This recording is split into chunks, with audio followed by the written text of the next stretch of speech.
It was supposed to be just another Saturday morning for Ayla, or at least that's what she kept telling herself as she stared at the ceiling in the half-darkness of her bedroom. 21 years old, the only daughter of a once proud winemaking family in northern Spain, she had grown up surrounded by the scent of grapes and lavender, her life shaped by seasons, barrels, and dreams of studying abroad. That morning, however, nothing smelled like hope. Instead, the air carried a heaviness she couldn't describe, the kind that settles when people in the house speak in hushed voices and avoid looking each other in the eye. Her mother had entered the room with a smile that didn't reach her eyes, holding a cup of tea like it could sweeten the bitterness she was about to deliver. "It's the only way to save the vineyard," she said softly. At first, Ayla thought it was some dramatic exaggeration, a cruel joke her parents would take back within minutes. But when she looked at her father sitting behind her mother, silent and stiff, the truth settled like ice in her chest. This wasn't a negotiation. It was a decision already made, wrapped in legal jargon and diplomatic approval. A Moroccan billionaire, 75 years old, had offered to pay every cent of their mounting debt. In return, he wanted a wife, not an actress, not a celebrity, a cultured, well-behaved, traditionally raised European woman, specifically someone like Ayla. The family's lawyer said it with unsettling calm, sliding the contract across the dining room table as if it were a business deal. And in a way, it was. The papers were covered in French and Arabic script, adorned with golden seals and ribbons, but they might as well have been blank. The words didn't matter. What mattered was the unspoken truth Ayla understood instantly. She was being sold. The days leading up to the wedding passed in a fog. Ayla cried, screamed, threatened to disappear, but nothing changed. The arrangement was not only finalized, it was celebrated behind closed doors. "It's just a symbolic union," her father insisted. "He's an old man, probably just wants companionship." Ayla wanted to believe him. She needed to believe that.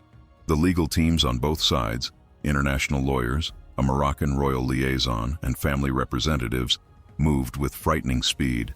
Within days, the vineyard was removed from the foreclosure list, creditors silenced, and her family's future secured. All it cost was her own. She flew to Marrakesh alone, on a chartered flight arranged by the groom's entourage. No friends saw her off. Her parents didn't come to the airport. The flight was quiet, the kind of silence that doesn't soothe but suffocates. Every passing hour etched the reality deeper into her bones. This wasn't a storybook wedding or a cultural gesture. It was a transaction. Upon arrival, Ayla was met with luxury. A black car, a stone-faced driver, and a suite in one of the city's finest hotels.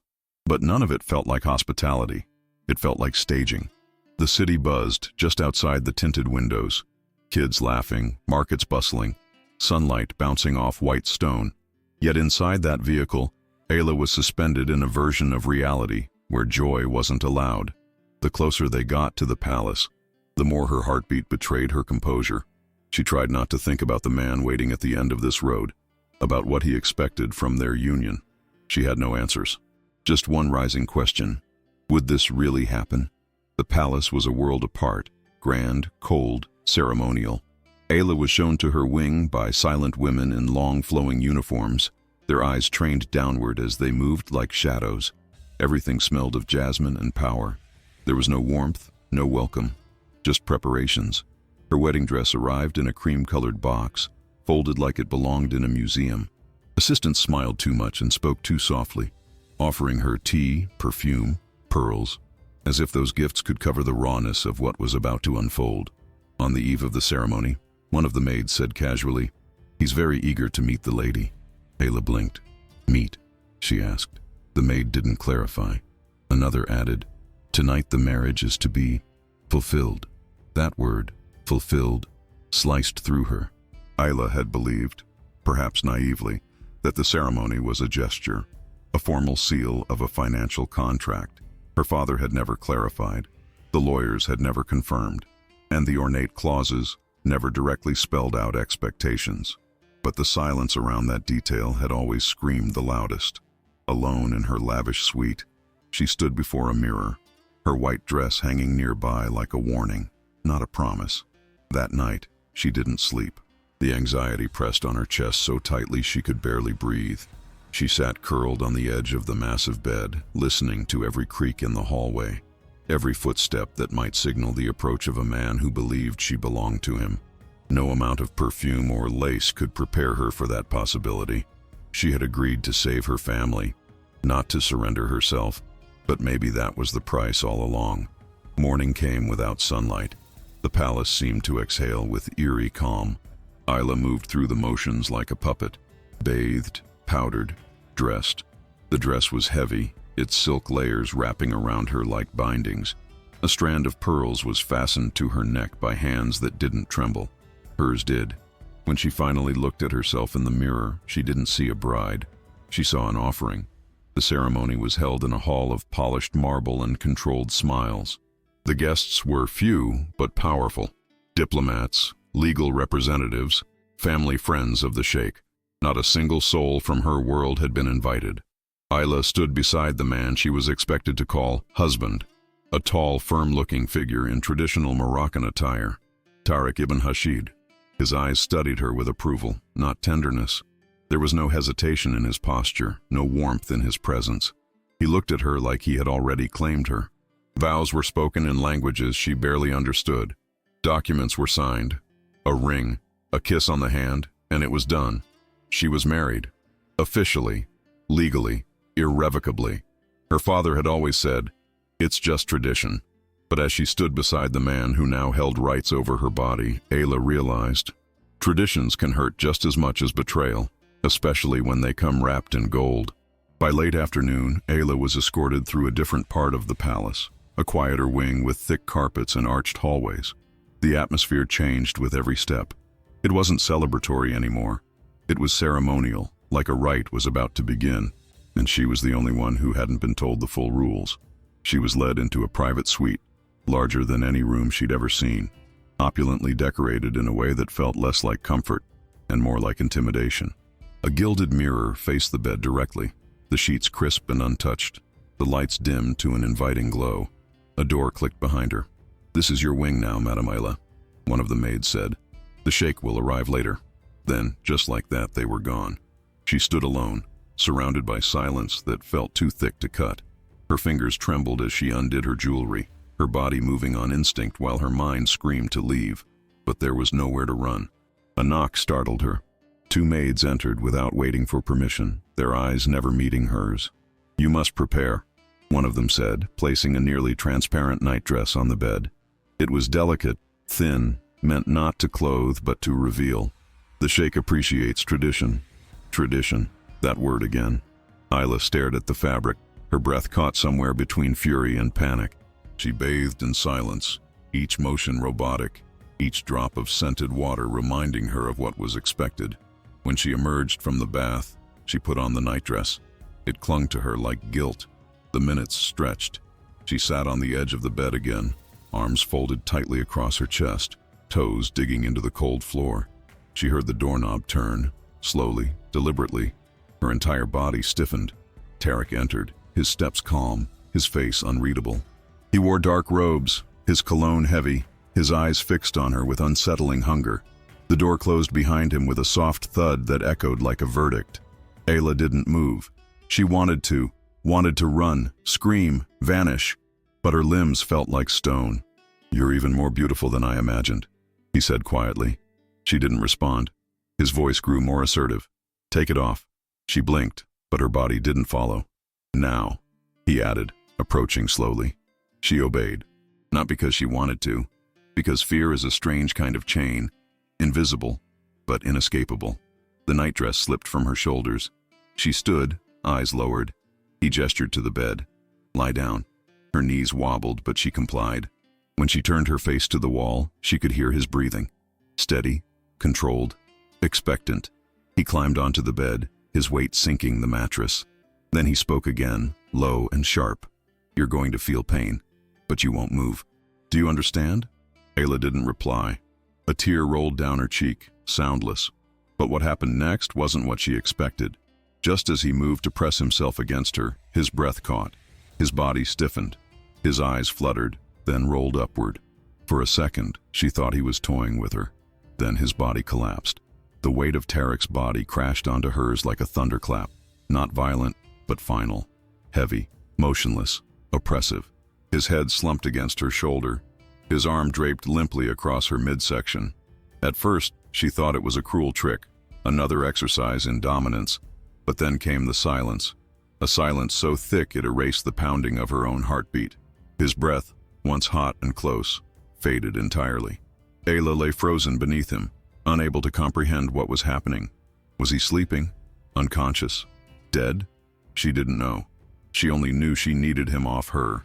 With a desperate effort, she shifted her body, inch by inch, trying to push him away. He was too heavy. Panic surged. She screamed. Once, then again. "Help!" she choked out. Her voice cracked but found strength. "Help me!" Within seconds, the door burst open. Maids screamed. Guards rushed in. One guard yanked Tarek's lifeless form off of her, while another covered her trembling body with a sheet. The room descended into chaos. Medical staff arrived, speaking in rapid Arabic. Orders flew. Machines beeped. Tarek was wheeled out, his limbs limp, his chest unmoving. Ayla, still wrapped in the sheet, was led to another room, away from the noise, away from the bed, away from what could have been. She sat on the floor, unable to cry, unable to breathe, just empty. Hours later, a man in a suit came into the room where she sat. His expression was grim but controlled. He suffered a massive stroke. He explained. He's in a coma. No brain activity. They say he won't recover. His words barely registered. Ayla stared at the wall. She hadn't been touched. Not fully, not violated in the way she had feared. But what did it mean? Was this divine intervention? Coincidence? She couldn't process it. The palace, once cold and strict, became eerily subdued. No one looked her in the eye. No one explained what would happen next. In the days that followed, Ayla remained confined to her private wing. Not as a prisoner. Not technically. But no one offered her a plane ticket home either. No one from her family called. It was as if the wedding had happened in a different universe, and she was stuck in the aftershock. Weeks passed. Tarek's body remained alive, but vacant. Machines kept his chest moving. People whispered in the halls. Assistants came and went, feeding her, dressing her, watching her. Always watching. She existed in limbo. A ghost bride in a palace built for secrets. 3 months. That's how long Ayla lived inside that palace with no husband, no answers, and no future she could name. The marble floors echoed her steps like reminders that she didn't belong. She woke each day in a bed she hadn't chosen, ate food she didn't ask for, and stared at the same heavy drapes that blocked the Moroccan sun from reaching her skin.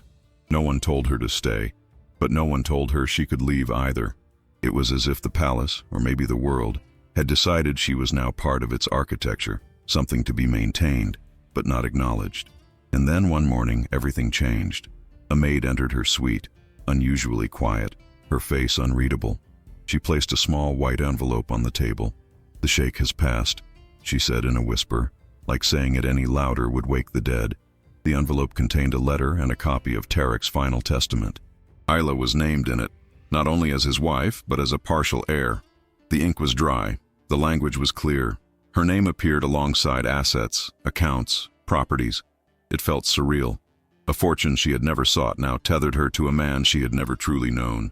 A man who never touched her, not fully, and yet had left her with the weight of his name and a legacy she didn't ask for. That night, she lay awake, wondering if this was some twisted reward, or the final act of a game she never volunteered to play. The funeral was private. Very few were invited. Fewer still attended. Ayla, despite her legal status, was not among them. Not allowed, not consulted, not considered. She watched from her window as black cars disappeared into the horizon. No cameras, no mourning crowds, just silence. The next day, a man in a dark suit appeared, Tarek's personal attorney. His tone was professional, but his eyes scanned her like she was a puzzle he hadn't yet solved. "The will has been read. Your portion is valid," he said, placing more documents on the table. But he didn't stop there. However, the marriage contract includes a clause, consummation. Her stomach tightened. Without it, your rights to inheritance could be challenged. She said nothing. He didn't press. Maybe he assumed it had happened. Maybe he didn't care. Or maybe he knew exactly what everyone else suspected and simply chose silence over scandal. The truth was, no one could say for sure what occurred that night. and Tarek had taken whatever answers there were to the grave. But the story was just beginning. 2 weeks later, headlines exploded. Teen bride inherits fortune. Widow of sheikh at center of legal storm. And then came the name that changed everything. Zarir ibn Hashid, Tarek's youngest son, a man trained in international law, a man who had stayed in the shadows, until now. Zarir didn't come with cameras or lawyers. He came with silence and calculation. 35 years old, educated in London, fluent in 5 languages, and colder than any courtroom he'd ever walked into.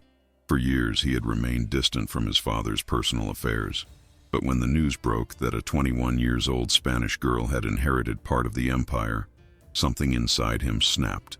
He flew to Spain under a different name, rented a black car, and drove alone toward Cadiz, where Ayla now lived in seclusion. The house was white, nestled among hills and vineyards, with tall fences and security cameras that saw more than they revealed. He didn't announce himself, just pulled up to the gate, rolled down the window, and calmly said, "I need to speak with Madame Ayla." The guard didn't blink. "She doesn't receive visitors." Zarir nodded once and left without argument. But that wasn't retreat. It was strategy.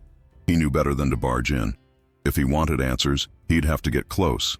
Not through force, through patience. For the next few weeks, he stayed nearby. A rented inn a few kilometers from her house became his base. He observed, took notes, memorized patterns, when she walked, where she shopped, what time the security changed shift. It wasn't obsession, it was investigation. To him, Ayla wasn't a person, yet. She was a case file, an anomaly, a contradiction that didn't make sense. If she were a gold digger, why disappear? If she were innocent, why stay hidden? But the more he watched her, the less confident he became in his assumptions. She didn't behave like someone enjoying luxury. She behaved like someone surviving it. She walked with her head low, held mugs with both hands as if they were shields, and never, not once, looked a man in the eyes. She lived in silence, surrounded by silence. On the 4th day, he saw her at a fruit stand. She was picking apples with the kind of care that spoke of distraction, not desire. He almost approached her. Almost. But something in her body language stopped him. This wasn't just a stranger. This was a battlefield. And if he stepped in wrong, he might set off landmines buried too deep to see. So he waited. Ayla noticed him, of course. She wasn't naive, and she wasn't blind.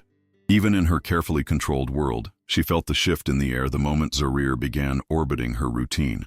She saw him at the bakery she visited every Tuesday, standing by the coffee machine with a book he never turned the pages of. She caught his silhouette on the hiking path she took in the late afternoons, always behind, always pretending not to notice her. At first, she thought it might be a reporter. She'd dealt with those before. But there was something different in the way he carried himself. Less curiosity, more intention. And then one day, he came to her door again, clean-shaven, dressed in a white shirt with rolled sleeves, a light gray blazer. He looked less like an heir to a fortune, and more like someone trying not to be noticed. "I'm not here for revenge," he said to the security guard. Ayla overheard him from the top of the stairs. "I just want 10 minutes. No cameras, no accusations, just silence." She didn't come down. She didn't answer. The guard closed the gate and Zarir left, but he came back.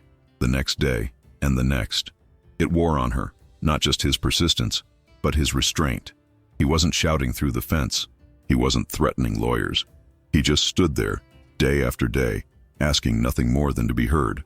On a quiet Saturday afternoon, Ayla was in the garden, watering her lavender plants, when she heard his voice again. "Beautiful flowers," he said softly from beyond the fence. She ignored him at first, focused on the roots, on the soil, on anything that wasn't him. "I just want to understand," he continued, "and you're the only one who can tell me." She turned off the hose, stood up slowly and looked at him. Really looked. "What exactly do you want to know?" It was the first time she had spoken directly to him. He stepped closer to the fence. "Did you and my father, was there any intimacy between you two?" Her face didn't change. No anger, no indignation, just a cold, practiced stillness. "Did he touch you?" he asked again. "Or did you touch him?" She turned away and resumed watering her plants. His breathing grew heavier, his frustration simmering just below the surface. "And the inheritance," he said. "Was that your idea?" She dropped the hose. "Are you done?" she asked without looking back. "Not yet," he replied. "But for today, yes." And again he left. The next time he came, he didn't speak. He just left a small basket at the gate, figs, mint tea, and an envelope with a handwritten card. "I don't want to threaten you. I just want to understand what my father saw in you. Zarir." She didn't respond, didn't write back, but she didn't return the basket either. And somehow, that small omission became its own message. In the days that followed, their interactions shifted. A wave from across the road, a quiet nod, a comment about the weather. Nothing intimate, nothing direct, but enough to blur the line between adversary and observer. Ayla noticed how he studied her, not with suspicion anymore, but with something else, something heavier. Zarir began to notice things too, how she flinched at sudden sounds, how she never let her gaze linger on a man's face, how she gripped her teacup with two hands, always. These weren't signs of manipulation, they were symptoms of damage. And that terrified him more than any headline. One evening, after a long day in Seville, Zarir returned to his inn frustrated and restless. He had spent hours sorting documents, researching old legal clauses, but his mind kept drifting back to Ayla, to her silence, to her stillness. As he walked past the front desk, he overheard two women chatting, the receptionist and a housekeeper. "She's strange, right?" the younger one whispered. "Never seen her smile. They say she's untouched." The words stopped him cold. "What do you mean?" he asked, startling them. The receptionist stammered. "We didn't know you." "Sorry, sir. It's just something one of the nurses said." "From when?" "You know." "From when what?" "After the sheikh died. She said he was clean, like nothing ever happened." Zarir's mouth went dry. He didn't say another word, just turned and walked away. That night he didn't sleep. The images haunted him, of Ayla lying still under a man twice her age, of a girl sold and delivered like property, and of his own blind assumptions. The next morning he was at her gate before sunrise. "I need to speak with her," he told the guard. This time Ayla said yes. She waited for him in the garden, seated on a low stone bench with a white shawl draped over her legs and a glass of mint tea resting delicately in her hands. When Zarir walked through the gate, he didn't rush. His steps were slower now, more measured, like he understood he wasn't approaching a woman, he was approaching a wound. Ayla didn't stand to greet him. She looked straight at him, her eyes unflinching. "Is it true?" he asked quietly. That nothing happened between you and my father?" She lifted the glass to her lips, sipped, then held his gaze. "What difference does it make now?" He hesitated. "It matters. A lot." "Then no," she said flatly. "Nothing happened." His jaw clenched. "You're saying the marriage was never consummated?" Her voice was calm, almost cruel in its clarity. "That's what you need to hear, isn't it?" She stood, approached him slowly. "Fine. Yes. The marriage was consummated. Satisfied?" He stared at her, stunned. "Swear it." "Swear it?" she repeated. Her voice cracked just slightly, the mask slipping. He stepped forward. "Swear it happened." Her eyes dropped for the first time. That second of hesitation told him everything. "You're lying," he said softly. "I don't owe you proof," she said sharply, regaining composure. "But you just said—" "I said what you needed to hear," she snapped. Her arms crossed over her chest like armor. "Why?" he asked, his voice lower now, almost broken. "Why lie?" Her breath caught, and when she spoke again, her words trembled between anger and exhaustion. "Because sometimes telling the truth doesn't protect anyone." Silence settled between them like a third presence. Her eyes, though steady, looked hollow, and something inside Zarir shifted. The fury he had arrived with, the entitlement, the suspicion, all of it buckled under the weight of something he hadn't prepared for. Empathy, maybe even guilt. Because the woman in front of him wasn't an opportunist. She was a survivor, a quiet, shattered survivor who had never once asked for pity, but somehow bore every consequence of a life that had never been hers to choose. "You didn't lie to take something," he said, more to himself than to her. "You lied so no one would take anything else." Ayla didn't nod, didn't agree, but she didn't deny it either. And that was the moment, not loud, not dramatic, when everything between them quietly began to change. In the days that followed, neither of them spoke about what had been said. Ayla resumed her routine, watering the garden in the morning, walking quietly in the back vineyard trail, brewing tea in the late afternoons, as if nothing had changed. But everything had. Every glance between them lingered longer. Every silence seemed to carry 1,000 questions neither of them dared to ask. Zarir didn't press her. He kept his distance, showing up some days just to sit across the garden in stillness, watching the wind move through the olive trees. On the third day of his absence, Ayla noticed she missed him. Not his presence exactly, but the tension he carried, the kind that mirrored her own. When he returned on the fourth afternoon, unannounced and dressed entirely in black, she was on the terrace, reading. She didn't look up when he approached. "Here to ask more questions?" she said without emotion. "No," he replied. "Just here to return one." He handed her a folded newspaper clipping, an old headline from Dubai. "Teen widow inherits fortune after mysterious wedding night." She froze. She recognized the article instantly. He watched her face. "Did you leak this?" Ayla's hands gripped the paper tightly. "No. Convenient though, wasn't it?" he added, bitterness creeping in. "That headline saved your claim." Her voice dropped. "I didn't write it. I didn't want any of it. But you benefited," he said coldly. She didn't deny it. That silence hurt more than anything she could have said. He stepped closer. "So that's it? You lied. You got away with it. And now you live quietly on stolen comfort?" She stood, her breath uneven. "I didn't lie to win anything. I lied to survive." "And did you?" he asked, his voice sharp. "Survive?" Her eyes met his then, really met his, and what he saw in them made his chest tighten. "Barely." The word left her mouth like a confession, soft and honest. And for the first time, Zarir didn't know what to say. He wanted to hate her. He needed a villain. But all he saw was a woman whose life had been packaged, sold, and narrated by people who never cared to ask how she endured it. As she turned to go inside, he caught her wrist. Gently, instinctively. "Wait." She paused. "Was that really all it was?" he asked, barely above a whisper. "Survival?" She didn't turn back, but her voice, quiet and tired, reached him before she disappeared through the door. "What else was I supposed to do?" The question lingered in Zarir's mind long after she vanished behind the door.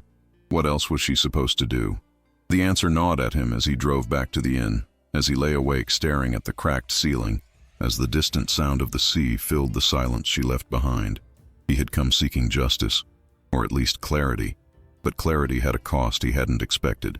Empathy, and something else he didn't want to name.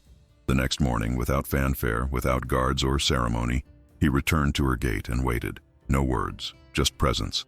Ayla stepped out onto the terrace after what felt like an eternity. She was barefoot, wearing a pale cotton dress, her hair tied loosely. She looked younger than before, or maybe just more tired. She met his gaze and, for the first time, didn't look away. "You shouldn't keep coming here," she said, but there was no conviction in her voice. "Why not?" he asked. "Because I might start expecting it," she answered. Her honesty stunned him. "Then let me come," he said. "Not for answers, just to be here." She hesitated. Then finally she stepped aside and let him in. From that day forward, the rhythm between them shifted, not rushed, not romantic, but something intimate in its quiet defiance of the past. He brought fresh bread from the village. She made mint tea. They walked in silence. They sat under the olive tree as the sun dipped below the hills, saying little, sometimes nothing. And yet, everything was being said. One evening, she laughed, just once. At something small he mumbled about a stubborn goat on the road. It wasn't a loud laugh, but to Zarir it felt seismic. It was the first sound she had made that hadn't been filtered through fear or control, and it cracked something in him. That night, as they sat on the terrace, the air thick with the scent of lavender, he reached out slowly and touched her hand. She didn't pull away. Their fingers remained there, woven, unmoving. She turned to him and whispered, "You still don't know everything." He nodded. "I know enough to want to stay." She closed her eyes for a moment, then leaned into him. Not with desperation, but surrender. Not to him, but to peace. It was fragile, impermanent, but it was something she had never known before. Choice. That fragile peace was shattered a week later when Ayla missed her second period. At first she dismissed it. Stress, she thought, or a change in routine. But deep down, something twisted in her gut told her it wasn't just that. She counted the days again, then again. And each time the result came back the same. She was late, very late. The nausea in the mornings, the fatigue, the tension in her lower back, all the signs were there. She sat alone on the edge of her bed, hands pressed to her stomach, eyes fixed on the floor like it might somehow confirm what her body already knew. Pregnant. The word echoed in her mind like a threat. Not a miracle, not a joy, a risk. Because somewhere in the dark back corner of her memory, one clause from the marriage contract rang louder than all the others. If the widow conceives within 1 year of the husband's death, she forfeits all inheritance rights unless the child is legally acknowledged by the deceased. But Tarek was dead, and he had never touched her. If this pregnancy was discovered, there would be questions, tests, doubts, and all of it could take everything from her. Not just the money, but her safety, her home, her name, and maybe even Zarir. She didn't tell him. Not at first. She couldn't. Every day she rehearsed the words in her mind, but they always dissolved on her tongue. She kept the secret like a flame in her throat, burning but silent. She carried it into the garden, into the shower, into bed at night where he held her gently without suspecting a thing. But the tension in her body didn't lie. She avoided mirrors, flinched when he touched her stomach, slept curled away from him. Until one hot afternoon, she noticed a drop of blood in the bathroom. Not enough to panic, but enough to shake her. She stared at it like it was proof of something sacred cracking. She washed her face, dried her hands 3 times, and then sat on the edge of the tub until the sun moved from one side of the window to the other. When she emerged, she acted as if nothing had happened. That night, Zarir wrapped his arms around her from behind and said, "You've been distant." "Just tired," she replied. "Tired of me?" "No," she whispered. "Tired of everything else." But the lie was heavier now, and it was starting to show. The change didn't go unnoticed.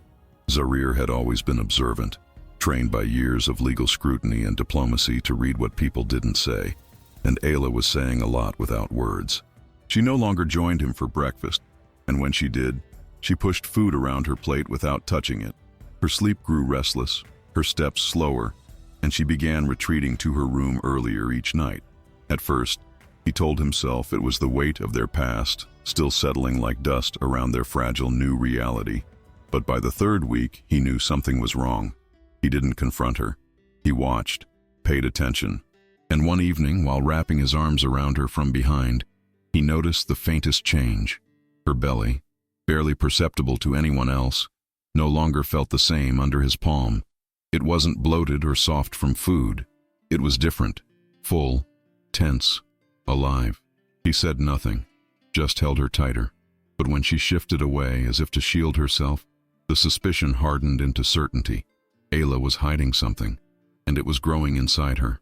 Then came the moment that would end the silence. A warm, hazy morning. She stood in the bedroom, unaware he was watching from the hallway, her body framed by the window, her thin cotton robe clinging to her skin. He saw it clearly this time, the gentle rise of her lower abdomen. Barely there, but unmistakable. A curve that hadn't been there weeks before. He entered the room without a word. She didn't turn. She didn't have to. His voice was low but firm, trembling with all the emotion he had tried to suppress. "When were you going to tell me?" Ayla stiffened, her hand clutching the edge of the windowsill. "Tell you what?" she asked, her voice hollow. "Don't," he said, stepping closer. "You know what?" She turned slowly, her face pale, her eyes glassy. "I was going to tell you." "When?" "After it was too late." "I was scared," she admitted. "Of what?" he asked. "Of me?" She didn't answer, and that silence cut deeper than any word ever could. He stepped back, his heart pounding. Scared of losing the inheritance? Her lips parted, but no sound came. His shoulders dropped. "I deserved better than this," he whispered. She lowered her head. We both did. Zarir stood in the center of the room, chest rising and falling with a fury that wasn't entirely about the pregnancy. It was about the lie. Not spoken, but carried, like a stone between them. "You hid it from me," he said, softer now, the betrayal settling into his bones. "Not because you didn't trust me, but because you thought I'd become like them." Ayla lifted her eyes, and for the first time in weeks, they filled with tears. "I didn't know how to tell you. I didn't even know how to tell myself." He crossed his arms, exhaling through his nose. "I don't doubt the child is mine. That's not what hurts." He looked at her, eyes darker than she had ever seen. "It's that you went through this alone." She stepped forward cautiously, her voice trembling. "I didn't want to. I didn't know what to do. I remembered the clause, the one about the pregnancy. If they find out, they'll come for you," he finished. "For the baby, for everything." She nodded slowly. Her hands found his chest and she leaned her forehead against it like she used to before any of this started to feel real. "But I'm not alone anymore," she whispered. "Right?" He didn't answer with words, just wrapped his arms around her, protectively, fully, like a man who had already made a choice and wasn't going back. That choice was tested quickly. Rumors began to spread. Whispers carried on the wind like poison. A cousin noticed her change in posture.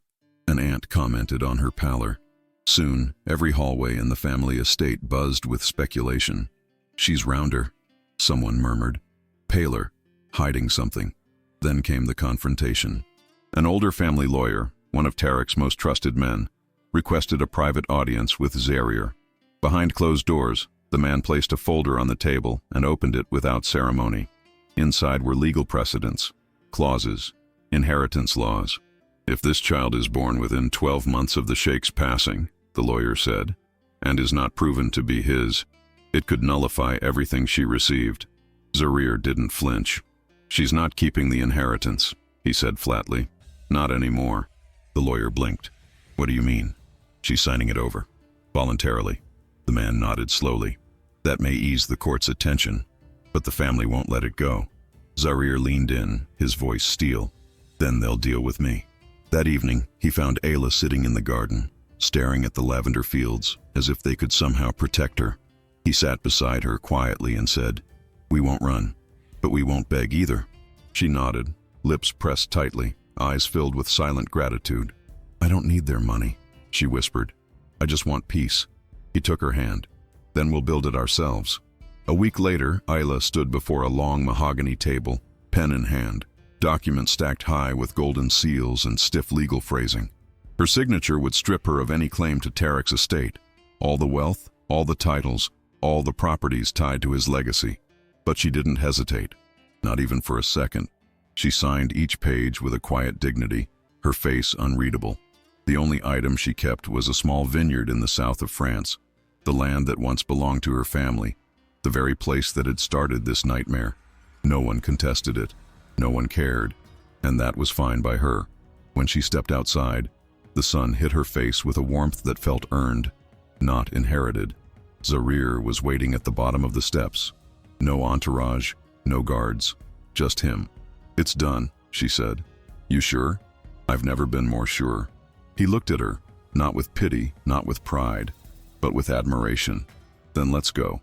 They didn't speak as they drove away, windows down, wind in their hair, both of them staring at the road ahead like it might finally lead somewhere safe. For the first time in years, Ayla felt like she was leaving something behind. Not just a palace or a fortune, but the weight of being someone else's decision. Their new home wasn't a mansion. It wasn't even impressive. A whitewashed house with blue shutters and a small garden by the sea. 2 bedrooms, 1 kitchen, a narrow terrace that caught the morning sun. But to Ayla, it felt like everything she had never dared to dream of. They married on a Wednesday, barefoot in the garden. No guests, no dresses, no speeches. Just a local judge, a thin gold band, and the sound of waves in the distance. When Zarir slipped the ring onto her finger, he didn't promise her the world. He promised her choice, freedom, respect, things she had lived too long without. "I don't want to own you," he whispered. "I want to walk beside you." And she believed him, not because of his words, but because of the way he looked at her, like she was whole, even with all the pieces she had lost. That night, as they lay in bed, her head on his chest and his hand resting gently on her belly, Ayla finally exhaled. Not out of relief, but out of release. The fear hadn't disappeared. The scars were still there. But for the first time, they didn't control her. She wasn't anyone's bride. She wasn't a pawn in a legacy.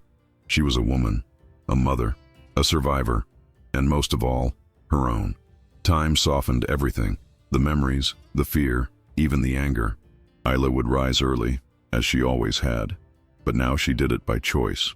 She would brew tea in silence, feeling the cool tiles under her feet, watching the soft morning light spill through the windows. Sometimes Zarir would be up before her, reading legal briefs or slicing fruit in the small kitchen. Sometimes he'd still be in bed, one arm sprawled across the sheets she had just left. Their days were quiet, intentionally so. They didn't speak of the past unless it asked to be spoken of. The vineyard in France remained untouched, but it was hers. A symbol, a reclaimed piece of something sacred. The baby grew in steady silence. No cameras, no whispers, no threats. Just the slow miracle of life, unfolding in the belly of a woman who had finally chosen where to plant her roots. On one quiet night, Ayla sat on the edge of the bed, hair loose, a soft cotton robe wrapped around her body. Zarir stood in the doorway, watching her like he was still memorizing her. Every line, every sigh.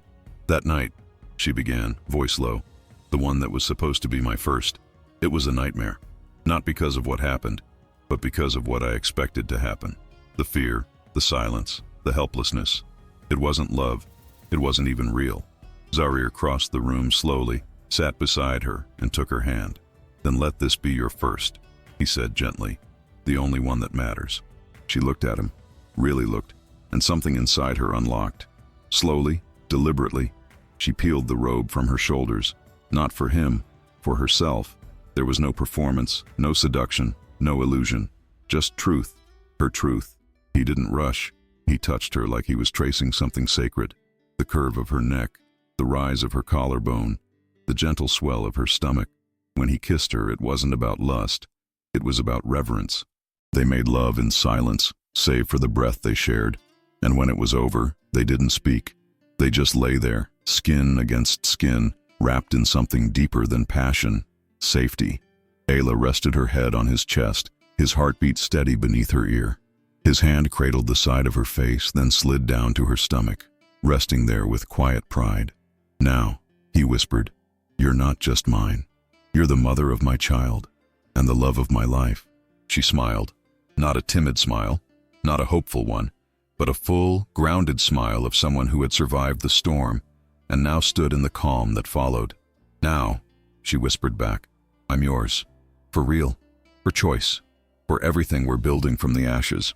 Their story didn't need fairy tale endings or grand announcements. It was built in the quiet, in teacups shared at dawn, in the way Zarir pressed his lips to Ayla's forehead before stepping out each morning, in the way her fingers traced slow circles on her belly as the baby began to kick. The legal war faded quietly. Ayla had relinquished all claims, and with that, the fury of the family scattered like dry leaves. There were no more lawsuits, no more headlines, just silence, the kind she had once feared but now cherished. The neighbors in the small village respected their privacy. They knew the couple at the end of the hill kept to themselves, and they let them. Zarir occasionally returned to his legal work, offering counsel remotely. Ayla tended to the garden, wrote in her journal, walked barefoot through the lavender in the backyard. Sometimes she would pause, press a hand to her belly, and close her eyes, not in fear, but in awe. There had been so many nights when she thought she'd never feel peace again, but here she was, choosing love, choosing this life. Not the one she was forced into, but the one she created, quietly, stubbornly, for herself. The night before her due date, they sat outside under the stars, the sea humming in the distance. Ayla leaned against Zarir's chest, their fingers entwined. Do you ever wonder, she asked softly, how it might have ended if that night hadn't gone the way it did? He kissed the top of her head, all the time. Do you think it was fate? She murmured. He paused, thinking. No, I think it was you, your strength, your silence, the way you endured. She smiled, eyes damp with something that wasn't sadness. You saved me, she whispered. Zarir shook his head gently. You were already saving yourself. I just showed up in time to see it. In the months to come, there would be a birth, a name chosen, a room painted in soft colors. But for now, there was stillness, love that didn't demand anything, a kind of peace so rare. Ayla often wondered if it was real, but every time she looked into his eyes or felt the baby stir inside her, she knew it was. It wasn't a story that began with love. It began with fear, with pain, with silence. But somehow, that silence led her here. And for the first time in her life, Ayla didn't feel like someone's possession. She felt like someone's choice, her own.